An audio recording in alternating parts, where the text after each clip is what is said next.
Buongiorno e ben ritrovati con l'informazione flash di New Sicilia. Queste le notizie più importanti della mattina. In apertura l'operazione di oggi a Catania denominata Atena, nel mirino le mani della mafia sulle asse giudiziarie, ma anche traffico di droga e voto di scambio. 17 gli arrestati tra il capoluogo etneo, Siracusa e Teramo. Tra gli indagati invece spicca il nome del sindaco di Paternò Nino Naso, di un ex consigliere comunale ed ex assessore Pietro Cirino e di un assessore dell'attuale giunta Salvatore Comis.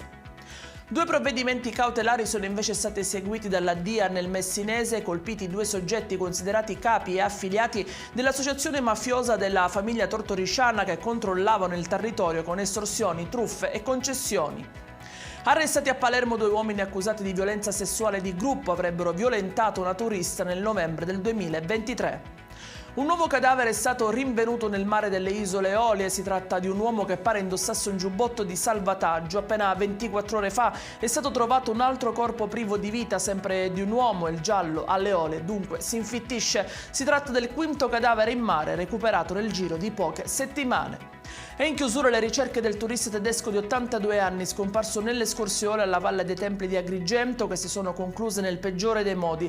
Il cadavere dell'uomo è stato ritrovato questa mattina, potrebbe essere stato colpito da un malore.